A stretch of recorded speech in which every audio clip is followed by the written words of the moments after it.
Hi అండి. ఈరోజు కమ్మని సొరకాయ పప్పు చాలా ఈజీగా చేసుకుందాం.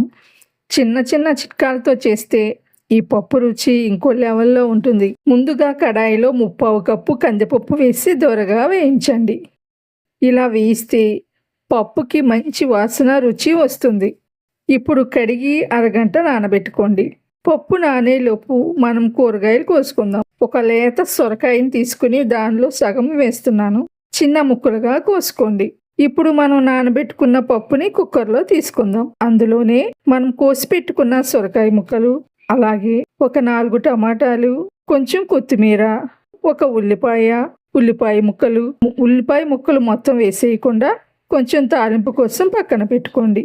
3 పచ్చిమిర్చి కూడా వేసేయండి. దీనితో పాటే కొద్దిగా చింతపండు, పావు టీ స్పూన్ పసుపు, అర టీ స్పూన్ కారం వేసి నేను ఫస్ట్ ఒక గ్లాసు నీళ్ళు పోసి నానబెట్టాను. ఇంకొక గ్లాసు వాటర్ వేస్తున్నాను. ఇప్పుడు మూత పెట్టి మధ్యస్థం మంట మీద 2-3 విజిల్స్ వచ్చే వరకు ఉడికించుకోవాలి. ఆవిరి పోయాక ఇందులో ఒక టీ స్పూన్ కల్లుప్పు వేసుకోండి.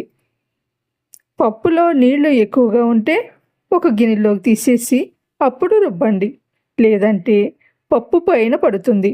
పప్పుని మరీ పేస్ట్లా కాకుండా కొంచెం పలుకుగా ఉంచితేనే రుచి బాగుంటుంది. ఇక అసలైన తాలింపు చూద్దామండి. ఒక పాన్లో ఆయిల్ వేసి మిగిలిన ఉల్లిపాయ ముక్కలు, 5 వెల్లుల్లి రెబ్బలు, 3 ఎండుమిర్చి వేసి 1 టీ స్పూన్ పచ్చిశనగపప్పు, 1 టీ స్పూన్ చాయపప్పు వేస్తే మధ్యలో తగులుతూ భలే రుచిగా ఉంటాయి. ఇవి కొంచెం వేగాక జీలకర్ర, ఆవాలు, కరివేపాకు వేసి చిటపటలాడించండి. చివరిగా కొంచెం ఇంగువ వేస్తే ఆ వాసన వేరండి. ఇప్పుడు ఈ తాలింపుని పప్పులో వేసి కలుపుకుంటే మన కమ్మని సొరకాయ పప్పు రెడీ. అంతేనండి, కమ్మని సొరకాయ పప్పు రెడీ. వేడి వేడి అన్నములో నెయ్యి వేసుకుని తింటే రుచి అదిరిపోతుంది. మీరు కూడా ట్రై చేసి ఎలా వచ్చిందో కామెంట్లో చెప్పండి. మీకు నచ్చితే లైక్ చేయండి.